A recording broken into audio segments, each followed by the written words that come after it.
Estamos de regreso en Matinal. Muchísimas gracias por su sintonía. Y ahora les presentamos nuestro siguiente invitado. Se trata del doctor Pelegrín Castillo Semán, dirigente nacional del Partido Fuerza Nacional Progresista.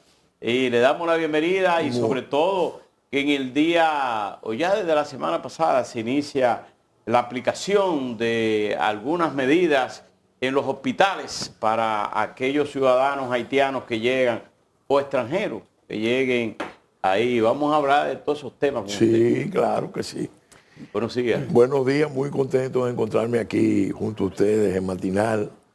Muchas gracias por la invitación y un saludo al público que sigue este espacio. ¿Cómo ve usted la aplicación de esta medida en los hospitales y que hay muchos, con razón o sin ella, que hablan del punto humanitario, porque hay que darle protección, salud a cualquier ciudadano en los diferentes hospitales, pero pedirle papeles a esos extranjeros, lo que no está. ¿Cómo sería? Mira, a la luz del derecho internacional público, ningún Estado está obligado a suministrar gratuitamente los servicios de salud a extranjeros en situación de ilegalidad, en situación migratoria irregular, salvo que esté en juego su vida. Si se trata de una emergencia, sí debe intervenir, pero eso no debe implicar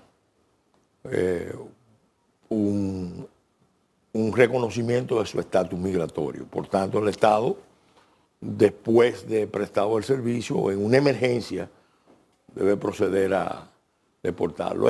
Cuando tú estudias el núcleo de derechos fundamentales a nivel mundial, que los Estados tienen por jus cogens que garantizar a los extranjeros, legales o ilegales, no está el servicio público de educación o de salud gratuitos.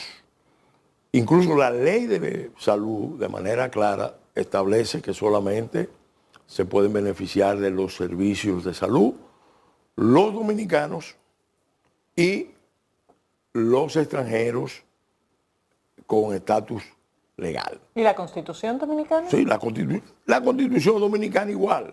La Constitución habla de toda persona, no de los ciudadanos. pero el problema es las condiciones en que tú lo prestas. Gratuitamente, no. Porque de hecho lo que está pasando, que yo lo he denunciado, es que aquí hay montado un tráfico de personas con ropaje humanitario. Todas esas redes que traen pacientes a los hospitales que vienen de Haití, en realidad han montado todo un lucrativo negocio con ropaje humanitario.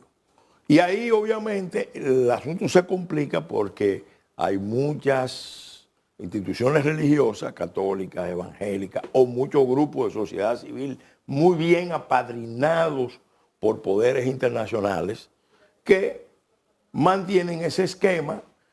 Y personalmente yo entiendo, se lo he dicho al gobierno, lo he planteado públicamente, estas medidas son, vamos a decir, medidas de disuasión o de prevención, pero lo correcto es ir a desmontar las estructuras de tráfico. ¿Y por qué no se empieza por ahí? Porque ciertamente llama mucho la atención que con conocimiento de que el problema no está en la parte más fina de la soga, sino donde realmente están la estructura de tráfico de personas, llama la atención que no logremos identificar quiénes son los responsables y mucho menos someterlos a la justicia. Mira, vuelvo y te digo, quizás eso esté determinado por el hecho de que es un tráfico lucrativo, pero con ropaje humanitario.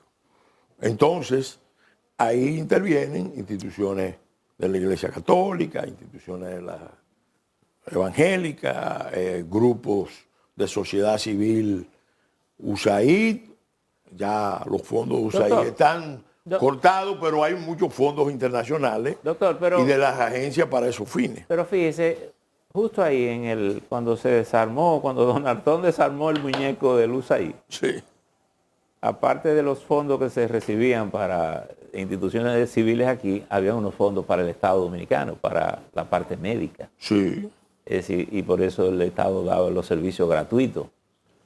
Sí, sin embargo, nunca dijo que recibía unos fondos. Es que en de el USAID. fondo, te lo digo como legislador, cada cierto tiempo, nosotros lo veíamos allá en el Congreso, llegaban unos fondos de estabilización social que no tenían una cláusula expresa Digamos, para su uso. para un uso específico, pero uno lo entendía y yo pues, en muchas ocasiones dije claramente, mira, A veces entonces, lo llaman equilibrio del presupuesto. sí, fondo de compensación social, equilibrio presupuestario, condicionado, no expresamente, a que República Dominicana asuma el rol de Estado pivote, Estado tapón, que es precisamente el rol que nos ha colocado en la trampa mortal en la que nos encontramos. Ahora, más allá de la parte conceptual, ¿qué tan compleja es aplicar esta medida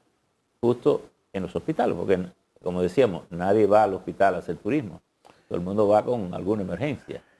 Mira, yo pienso que esta medida se propuso, vamos a ver cómo se desarrolla, dicen que la práctica es el criterio de la verdad, lo decía un líder revolucionario. Vamos a ver si realmente funciona. Debe en cierta manera funcionar, aunque a lo mejor termina generando otros problemas, porque los que mantienen ese tráfico han probado que no le importa ponerse por encima de la ley o al margen de la ley o contravenir la ley. Por tanto, a nadie le sorprenda que mañana aparezca toda una industria en paralelo asociada a esto. Dando servicios de salud. Dando cartas, dando certificaciones de que esa persona trabaja, porque hay un grupo que quiere normalizar la situación e ir al plan de regularización. Ese es un debate que ha salido varias veces en la opinión pública, cuando los ministros mismos del gobierno, como el ministro de Agricultura o el anterior ministro de Economía, lo planteaba como una necesidad perentoria. Entonces, el mismo Wilfredo Lozano, incluso ante las propuestas que el presidente Abinader, que son estratégicas y que son, vamos a decir, de cambio de gran calado, como la mecanización de la agropecuaria o la transformación de la construcción al prefabricado, sobre todo, le han llevado la contraria. O poniendo objeciones, anunciando que van a fracasar, porque en el fondo hay un compromiso que tiene que desmontarse. Y si no se desmonta ese compromiso de ser el buffering, la zona de amortiguamiento de la crisis haitiana, ni habrá solución para Haití y lo que viene es un conflicto en la isla que nos va a llevar a la desestabilización, al choque de poblaciones, a la intervención internacional. Yo lo vengo diciendo y lo repito. Usted Una dice de las medidas anunciadas. un choque entre Haití y República Dominicana, usted dice.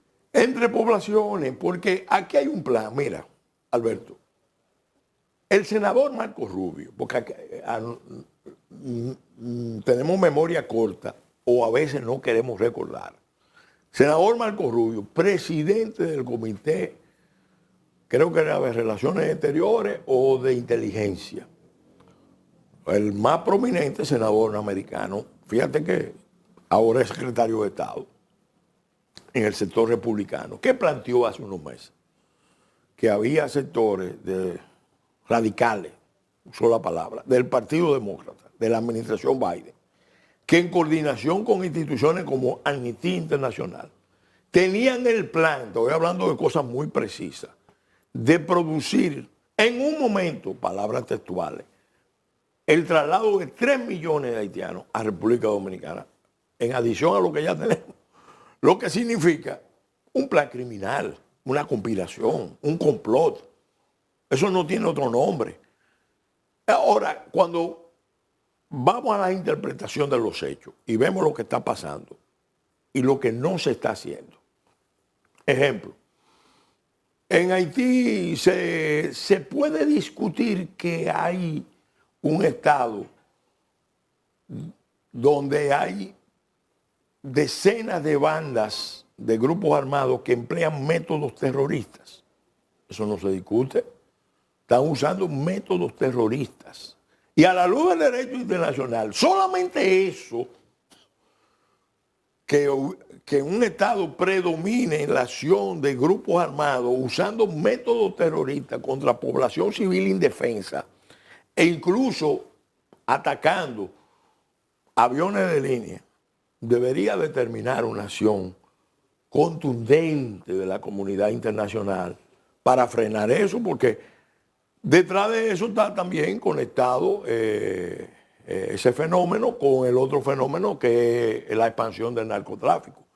Aquí la administración Trump declaró que los carteles de la droga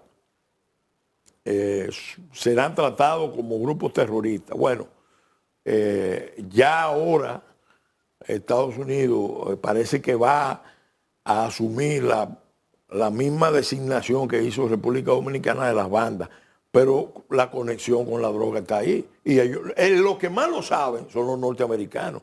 Haití ahora mismo tiene más presencia del narcotráfico en todas sus manifestaciones, del crimen organizado internacional en todas sus ¿Es manifestaciones. un narcoestado? Es más peor que eso, es un estado encanallado. Porque no es solamente actividades de narco. Ahí hay tráfico de personas, tráfico de órganos, esclavitud. Wow. Todo eso se está dando en Haití. Y sin embargo, todos lo saben. Porque lo cínico de todo esto es que lo saben las potencias del Consejo de Seguridad, lo saben las potencias regionales, lo saben los organismos internacionales, lo saben los organismos regionales, lo sabe el liderazgo haitiano, lo sabe todo el liderazgo dominicano. Pero se deja que los hechos caminen. ¿Y cuál es la lógica de eso? La lógica de eso es cometer un crimen que ya se está cometiendo para producir otro crimen que ya se está cometiendo, que es traslado forzado de poblaciones. Internamente en Haití ya hay 1 millón de desplazados. Ahora, pero el rebote de esa crisis hacia República Dominicana está ahí. Eso es un crimen internacional. ¿Cuántos ciudadanos haitianos se puede estimar que hay aquí en el territorio nacional? Mira, porque sé que hay una cifra que en el Estado se considera que no se dice. No, la última ENI dice que son 500.000. Mira, hay una parte de la conjura es precisamente ocultar los datos. Es una conspiración tan sofisticada que hay una conspiración de silencio. Nos están ocupando, la gente está viendo el proceso de pérdida de la cohesión social y territorial. El Ministerio de Interior hizo un levantamiento. Hay 476 asentamientos en desarrollo.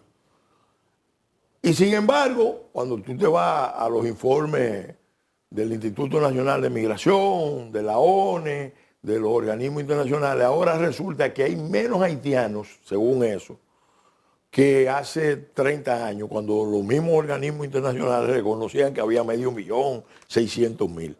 Señores, no, es una mascarada, es un engaño. Obviamente. Pero ¿cómo abordar un problema si no sabemos su tamaño? Sabemos el tamaño. El problema es que no se quiere ir a la intencionalidad de todo ese cuadro de situaciones que se están manipulando. Y se están manipulando desde Washington, lo quiero decir, todavía, porque esos sectores acaban de abandonar el poder. Pero hay un conjunto de fuerzas en el mundo articulado alrededor de una visión, incluso ideológica, racialista, que entienden que la solución a los problemas de Haití pasa precisamente por tener el control de la Sí. parte Pero esa- oriental pero de esa la es isla de Santo perspectiva Domingo. internacional. Nosotros como Estado deberíamos tener condiciones para saber cuál es el tamaño del problema.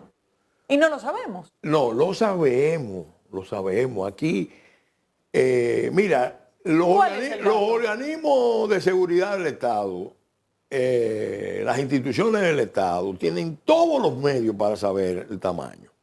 Ahora, el problema no es... Pero el director de migración Oye, estuvo aquí en estos días y no nos supo decir oye, cuántos habían en Friusa. Oye, el problema no, porque es una población flotante. Eso sí es verdad, que tú no puedes decir, porque no es una población estable.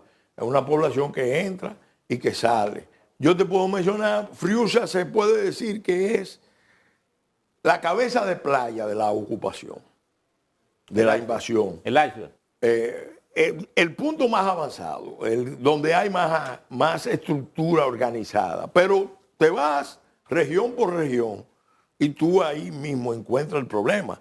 En la mayoría de las provincias fronterizas hay municipios, ya eso es gravísimo, donde hay tanto o más población haitiana que dominicana. ¿Y eso cómo se llama? Eso se llama balcanización. Eso se llama pérdida de cohesión social y territorial. Ahora, eso es algo espontáneo. Hay un componente que tiene que ver con el modelo de desarrollo que tenemos. Pero la verdad es que es un proceso que ha sido inducido, que ha sido manejado precisamente porque hay fuerzas internacionales que descartaron a Haití. Mira, el drama es muy grande porque Haití es un estado fallido, todo el mundo lo sabe, pero lo más grave de todo es que es un estado desahuciado, descartado. Entonces nadie quiere ir a lo que corresponde. Yo planteé recientemente una conferencia que ojalá el gobierno dominicano la asuma y convenza a los países de la región para hacer otro intento. Aquí se hizo el intento tras el terremoto en la conferencia de Punta Cana. Ahora se necesitaría hacer un esfuerzo de otra naturaleza.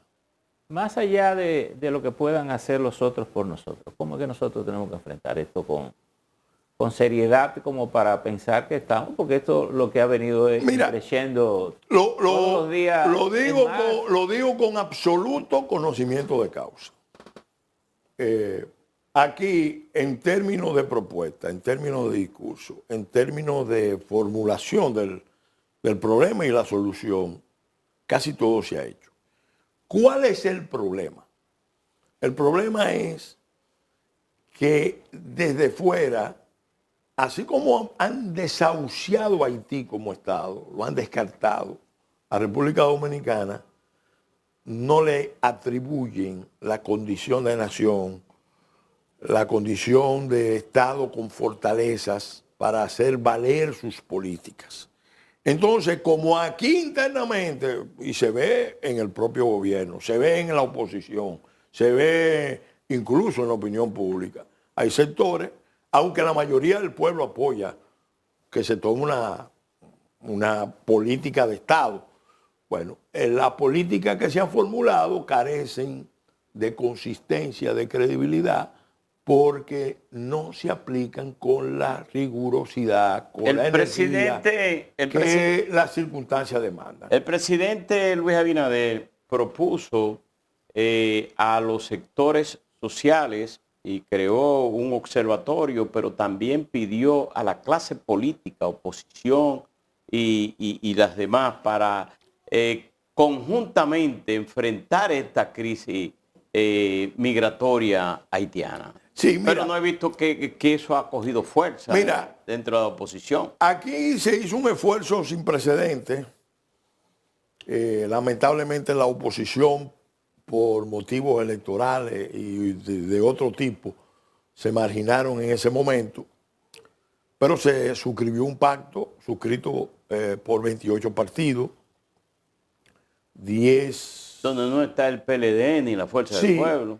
Donde no está el PLD ni la Fuerza del Pueblo, pero esos fueron los principales partidos. Pero se entiende que ahora porque para ejecutar eso, incluso todos esos son mandatos constitucionales. El asunto está, y la población apoya, porque lo más importante es que la población apoya todas esas medidas. Es un problema de tomar la decisión y obviamente unificar internamente, porque dentro del gobierno, evidentemente, en el partido de gobierno, en la coalición de gobierno, hay sectores que están trancados. Pelegrín, pero vamos a verlo en términos concretos. Sí. Tal como usted dijo y reivindicó el pensamiento izquierdista ahorita, la práctica es El criterio de la verdad. criterio de la verdad. Por ejemplo, esta relación que viene de viejo comenzó con la industria del azúcar. En la industria del azúcar había una modalidad Sí. establecida. Ahora tenemos el sector agrícola, sector construcción, básicamente como elementos dominantes. Sí, Hay otros, sí. están insertos en todas las actividades, pero básicamente en esos dos factores que serían determinantes para la economía nacional. ¿Cómo solucionar este problema? Mira, yo recientemente propuse una conferencia que se la voy a suministrar con un título que lo dice todo. El dilema de la nación dominicana. Ser finca con pasaporte de unos pocos dueños o ser república con un proyecto nacional fuerte e integrador. Aquí lo que ha predominado históricamente es la visión de la finca con pasaporte, de unos pocos dueños. Esa visión es una visión que está atada a la visión extractiva de renta, no a un desarrollo orientado a producir riqueza en las mejores condiciones, sino a concentrar riqueza, a extraer rentas de la población, de los recursos naturales, etcétera, etcétera. Eso fue lo que provocó el desastre de Haití. Lo explicaba ya en la década de los 80 Andrés Cortén, en un libro que se llama El Estado Débil, Haití, República Dominicana. Aquí no hemos querido dar el paso de transformación del modelo de desarrollo hacia ir a un verdadero desarrollo capitalista. Y no tenemos propiamente una relación de producción capitalista, sino que con el ropaje de desarrollo capitalista, con alta concentración y unos números cada día más elocuentes y más atractivos, en realidad tenemos un mecanismo extractivo de renta de la población que te debilita el proyecto nacional y sobre todo facilita ese plan internacional de descargar la crisis haitiana aquí. Entonces, por eso tú ves que una cuestión tan elemental como la mecanización y tecnificación de la agropecuaria, que pasa en todos los países que se han desarrollado, incluso como parte de una estrategia de seguridad alimentaria. Hay oposición, no quieren, hay gente que no quiere. Y sobre la seguridad alimentaria, ya que estamos al final del camino. Es que con el conuquismo, a propósito de la producción de alimentos, la mecanización requiere grandes extensiones. No, mira, es que se puede hacer una combinación.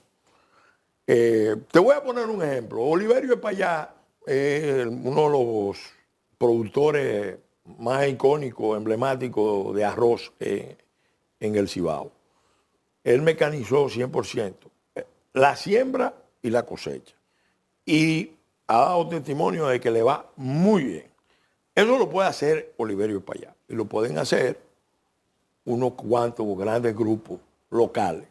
Sin embargo, para los otros sectores, habría entonces que tener un abordaje diferente. El Estado debe crear empresas sociales, empresas de alianza público-privada, con componente social, cooperativo, porque el sector reformado es importantísimo,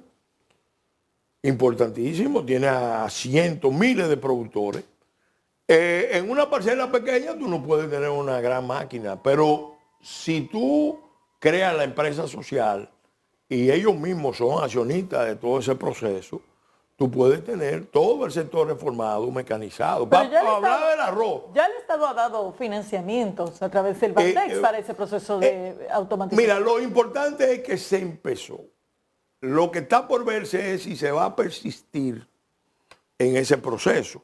Porque, por ejemplo, Central Romana anunció desde antes del terremoto que iba a la mecanización. Y ahora volvió a retomar el tema. Y ellos están en condiciones mejor que nadie de mecanizar hasta un 80%. Bueno, como pero- ya lo hizo, pero ahora- como lo hizo Inicia y como lo hizo... Le quitaron la sanción ahora, entonces Claro, posiblemente no tiene la presión de hacer. No, pero ese es el problema. Ah, bueno. Espérate, el problema es ese. Sí. Porque la verdad es que después del terremoto ellos iban muy avanzados en el plan de mecanización. Pero el terremoto frenó la mecanización porque alguien desde Estados Unidos le sugirió, miren, Paren eso. lleven eso porque hay que ayudar al problema de Haití. Bueno, Somos, entendamos la lógica de que desde fuera han descartado a una nación y entienden que las élites locales, en alianza con los empresarios haitianos, Peregrín, son las... pueden manejar la crisis, y el enfoque de un Estado fallido no se puede manejar con un criterio empresarial. Esa lógica no funciona. Peregrín, son las 8:01, casi 2, ya terminamos, pero Sí. queremos saber brevemente Sí. cuál es su enfoque sobre la seguridad alimentaria, pero vista desde el punto de vista marítimo, porque somos una isla de espalda al mar. Mira, yo vengo trabajando mucho este tema, porque desde que era diputado me vinculé a Confenagro, soy asesor de política pública, me he vinculado a muchos sectores agropecuarios, pues, tengo amigos también en AYAD, pero sobre todo también estoy muy vinculado a los grupos de productores pequeños y medianos, e incluso a los trabajadores agrícolas. En ese tema hay un sector que a nuestro juicio, el país ahora mismo, con la crisis mundial en curso que hay, ojo, con la crisis mundial en curso que hay, lo quiero enfatizar, nosotros deberíamos estar poniendo énfasis, y de hecho anuncio hoy que la Fuerza Nacional Progresista va a promover a nivel regional y a nivel nacional la creación de una flota Una flota mercante. por lo menos de cabotaje regional. Centroamérica, República Dominicana, el Caribe, porque la posición de nosotros también es muy favorable a los fines. También vamos a promover la idea de el desarrollo de una flota de pesca. Pero a los sectores que son más de 20.000 familias que dependen directa o indirectamente de la producción de Los pescadores. los pescadores, que tienen la cultura de pesca todavía, aunque en condiciones muy precarias. Nosotros hay 3 propuestas que estamos trabajando con ellos, con la Confederación. En primer lugar, mejorar la cadena de frío. Eso es un tema que está planteado hace mucho y no se ha ejecutado. Para que ellos puedan vender en mejores condiciones su pesca. Segundo, incentivar la maricultura, porque teniendo tantas bahías, tantas radas, tantos espacios donde se puede desarrollar la producción de alimento marino bajo ambiente controlado, Es decir, la crianza. la crianza, La crianza. no lo estamos haciendo. Solamente hay muy pocos proyectos. Hay uno ahí en Salinas que es emblemático, que es muy rentable, es una empresa, pero la idea es que las comunidades pesqueras también desarrollen el modelo de maricultura.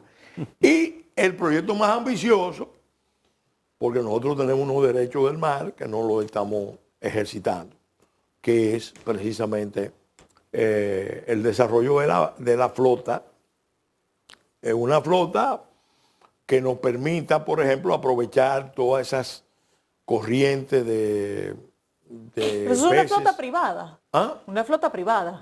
Más que privada, sí, es privada en parte, pero es social, porque serían las cooperativas de productores, el Estado, quizá los empresarios del sector, que los hay, porque nosotros... Debo decirle que a mí me tocó comer de la langota de Fidel Castro una vez. Bueno, pero observa, Percio, que nosotros importamos mucho alimento marino y sin embargo, lo más dramático de todo, una buena parte lo importamos. Claro. Entonces no se justifica. Aquí vienen barcos de China, de Japón, de otros países a pescar en aguas nuestras. Incluso aquí y nosotros, muy normal la pesca en los ríos, la trucha. Mire, está abierta la invitación para tratar con más detalle ese tema porque llegamos al final. Hay unos mandatos, mira, hay unos mandatos constitucionales que lo colocamos nosotros en la reforma del 2010, precisamente a desarrollar la visión de mar. Porque una isla, y la República Dominicana es un estado insular archipelágico, tiene necesariamente que mirar el mar como un espacio geopolítico a desarrollar. No lo está haciendo en la medida en que las circunstancias. Despedimos al doctor gracias a ustedes. Pelegrín Castillo Sermán, dirigente de la Fuerza Nacional Progresista. Llegamos al final de esta entrega. Nos vemos mañana.